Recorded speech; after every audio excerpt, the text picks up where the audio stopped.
સવારે લુખો જ હોય, એની સામે લુખો પેદા કરવો પડે. સૌજીભાઈ હોય, વિઠ્ઠલભાઈ રાદડિયા હોય, વિનુભાઈ સિંગાળા હોય કે આવા અસંખ્ય નામો લઈ લ્યો. આજે 15 વર્ષ પહેલાના સૌરાષ્ટ્રમાં એ દરેકના ડેલામાં 20-20 લુખ્ખા હાચવતા ને એટલે પટેલો સુખી હતા. પણ મિત્રો, અમારા જેવા માથા ભારે બી માણસો આ કોળી સમાજને જોશે. બધું કામ આમ સીધી આંગળીએ ઘી નો નીકળે. ઘી છે ને કાઢવી હોય તો આંગળી ટેડી કરવી પડે. નમસ્કાર. વિશેષ ન્યૂઝની વિશેષ રજૂઆત. દિનેશ સિંધવનો સીધો સવાલમાં મારો સવાલ એ છે કે શું આ સમાજમાં લુખ્ખા અને માથાભારે લોકોની જરૂર છે? આ સવાલ એટલા માટે કરું છું કે તાજેતરમાં બે જાણીતા વ્યક્તિઓએ આ પ્રકારના સ્ટેટમેન્ટ કર્યા છે. આ સ્ટેટમેન્ટ સમાજના લોકોની વચ્ચે કર્યા છે અને આ બંને સમાજ ખૂબ મોટા છે ગુજરાતમાં. મતદારોની ગણતરીની જો વાત કરીએ તો મતદાન જ્યારે કરવાની વાત આવે ચૂંટણીમાં તો સંખ્યાની દ્રષ્ટિએ પણ આ બંને સમાજ ખૂબ મોટા છે અને આ બંને મોટા સમાજના આગેવાનો જ્યારે આ પ્રકારની વાતો કરે છે ત્યારે આ સવાલ કરવાનું મન થયું છે. આ મેં સવાલ કર્યો છે, જવાબ તમે કોમેન્ટ બોક્સમાં તમારા તરફથી પણ આપી શકો છો. હું વાત કરું છું અલ્પેશ કથિરિયા અને હીરા સોલંકીની. અલ્પેશ કથિરિયાને તમે ઓળખો છો, ભાજપમાં છે પણ પાટીદાર અનામત આંદોલનમાં ખૂબ જાણીતા બનેલા અને પાટીદારના યુવા નેતા પણ છે. અને હીરા સોલંકીને તો તમે ઓળખો જ છો, ભાજપમાં છે, ધારાસભ્ય પણ છે. સવાલ એ છે કે કોળી સમાજમાંથી હીરા સોલંકી આવે છે અને અલ્પેશ કથિરિયા પાટીદાર સમાજમાંથી આવે છે. આ ગુજરાતમાં આ બંને ખૂબ મોટા સમાજ છે. જ્યારે વોટિંગ થાય છે, સરકાર જ્યારે બને છે તો સરકાર બનાવવા માટે આ બંને સમાજનું બહુ મોટું યોગદાન છે. યોગદાન શબ્દ એટલા માટે વાપરું છું કે બહુ પ્રભાવી મતદારો છે આ બંને પાસે. કોળી સમાજની પાસે સૌથી વધારે મત આ ગુજરાતમાં છે. એ પછી પાટીદાર સમાજની વાત આવે છે. આ બંને સમાજ નક્કી કરે એ લોકોની સરકાર બને, એ પક્ષની સરકાર બને તે નક્કી છે. તો સવાલ એ છે કે બે મોટા સમાજમાંથી આવતા નેતાઓ લુખ્ખાગીરી અને માથાભારે બનવાની શા માટે વાત કરે છે?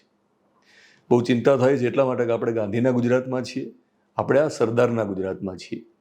બીજો સવાલ મને એ પણ થાય છે કે નરેન્દ્ર મોદી અને અમિત શાહ ભલે ગુજરાત છોડીને દિલ્હી ગયા હોય, દિલ્હીમાં છે એટલે એવું તો છે નહીં કે દેશની બહાર છે, ભલે ગુજરાતમાં ના હોય, તો ભાજપના જ આ બે નેતાઓ આ પ્રકારની વાતો કરે તો શું આ બંનેની પકડ ઓછી થઈ છે?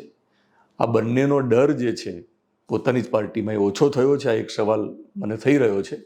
એટલા માટે કે આ પ્રકારના સ્ટેટમેન્ટ કરવાની જે હિંમત વધી રહી છે એ કદાચ થોડા સમયથી વધારે જોવા મળે છે. તો નરેન્દ્રભાઈ અને અમિત શાહે પણ આ બાબતે વિચારવાની જરૂર છે, કારણ કે એમની જ પાર્ટીના લોકો આ પ્રકારની વાતો કરે છે. આ બંનેની વાત જ્યારે કરી રહ્યો છું ત્યારે શરૂઆતમાં તમે બંનેના વિડીયો થોડા સાંભળ્યા હશે. ફરીવાર આપણે આ વિડીયોને સાંભળી લઈએ કે ફુલઝરમાં જે માથાકૂટ થઈ એને લઈને સુરતમાં એક પાટીદાર સમાજની એક મિટિંગ મળે છે. એ મિટિંગમાં અલ્પેશ કથિરિયા એવું કહે છે કે સ્વર્ગસ્થ વિઠ્ઠલ રાદડિયા હોય કે પછી સૌજીભાઈ હોય, આ બધા પોતાની ડેલીમાં લુખ્ખાઓ રાખતા, લુખ્ખાઓને પાડતા. એટલા માટે જ એમનું ચાલતું, એમનું રાજ ચાલતું. અને પાટીદારો જ્યારે લુખ્ખા પાડવાના બંધ કર્યા એ પછી પાટીદારોનું અસ્તિત્વ જોખમમાં છે. ફુલઝરમાં જે કંઈ માથાકૂટ થઈ છે તમને ખ્યાલ છે. એને લઈને સમાજ એકત્રિત થાય, મિટિંગ કરે તો અલ્પેશ કથિરિયાની ફરજ છે કે મિટિંગમાં જાય અને પોતાનો પક્ષ મૂકે. સમાજના લોકોને જો અન્યાય થતો હોય તો પોતાની વાત મૂકે. પણ લુખ્ખાઓ પેદા કરવાની જે વાત કરી છે, એ જે લુખ્ખાગીરી એમને જે દેખાડી છે, મારી દ્રષ્ટિએ એ યોગ્ય છે નહીં. અલ્પેશ કથિરિયા પોતે બહુ સક્ષમ અને શક્તિશાળી છે, હું સમજું ત્યાં સુધી. તો આ પ્રકારના નિવેદન કરીને એમની પોતાની ઇમેજ એમને વધારે ન બગાડવી જોઈએ. એમને લુખ્ખા પેદા કરવાની જે વાત કરી છે એથી ખૂબ ચિંતાનો વિષય એ છે કે પાટીદારના યુવા નેતા જો લુખ્ખા પેદા કરવાની વાત કરે તો જે સરદાર પટેલને વારંવાર આપણે યાદ કરીએ છીએ અને સરદાર પટેલના અમે વંશજ છીએ એ પ્રકારની જ્યારે પાટીદારના નેતા તરીકે આ લોકો વાત કરતા હોય તો કઈ વાત માનવી? સરદારના વંશજ હોય તો લુખ્ખાગીરીની વાત ન કરે. તો જ્યારે લુખ્ખાગીરીની વાત કરે છે ત્યારે મને લાગે છે કે આ લોકો સરદારના વંશજ ન હોઈ શકે એવું આપણે માની લેવું જોઈએ.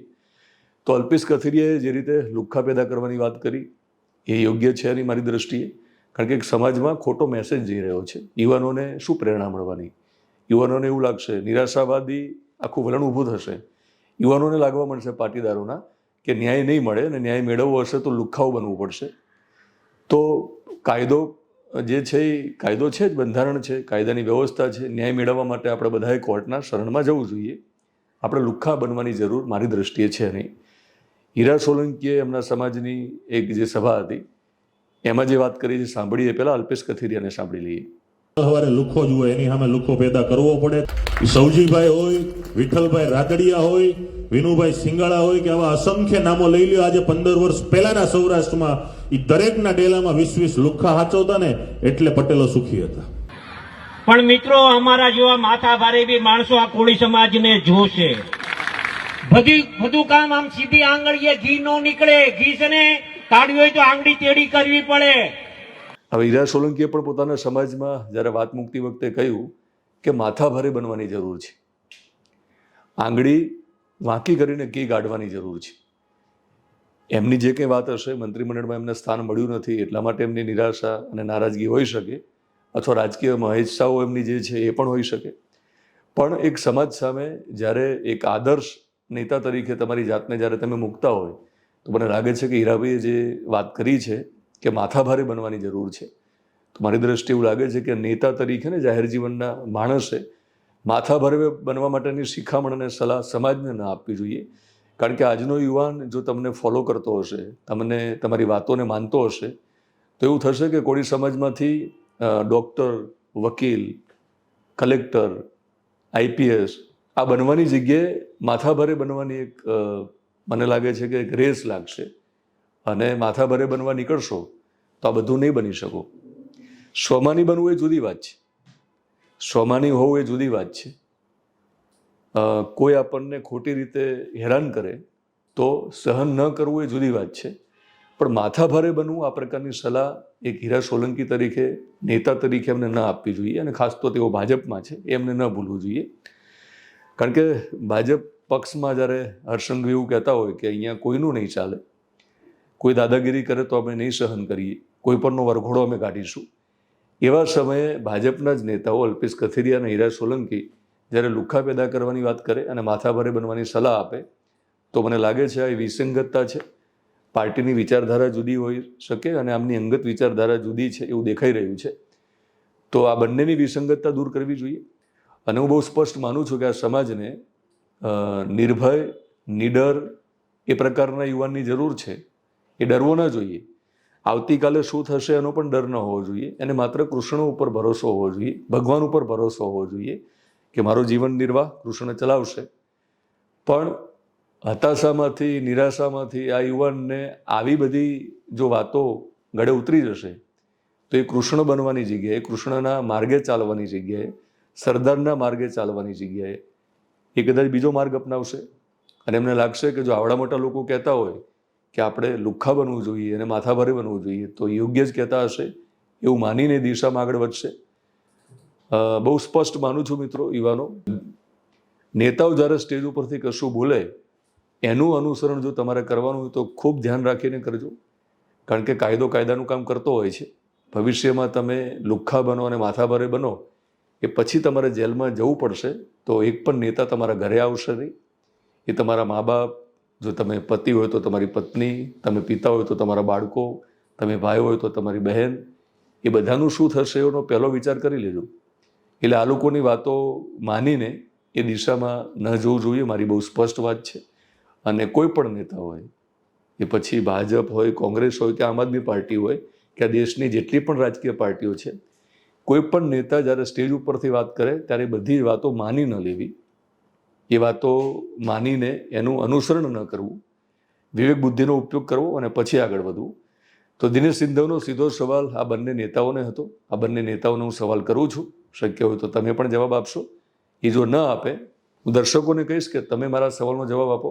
તમને શું લાગે છે કે આ કેટલી વાત યોગ્ય છે કે લુખ્ખાગીરી અને માથાભારે બનવું જરૂરી છે કે નહીં? દિનેશ સિંધવનો સીધો સવાલમાં ફરી મળીશ ત્યારે આવો કોઈ સવાલ કરીશ. નિર્ભયતાથી, નિડરતાથી, તટસ્થ રીતે હું સવાલો કરીશ. વિશેષ ન્યૂઝની આ રજૂઆત તમને પસંદ હોય, અમારું પત્રકારત્વ જો તમને પસંદ હોય તો યુટ્યુબ ચેનલમાં મને જોતા હોય તો સબસ્ક્રાઈબ કરશો, ફેસબુક પેજ અને ઇન્સ્ટામાં જોતા હોય તો ફોલો કરશો.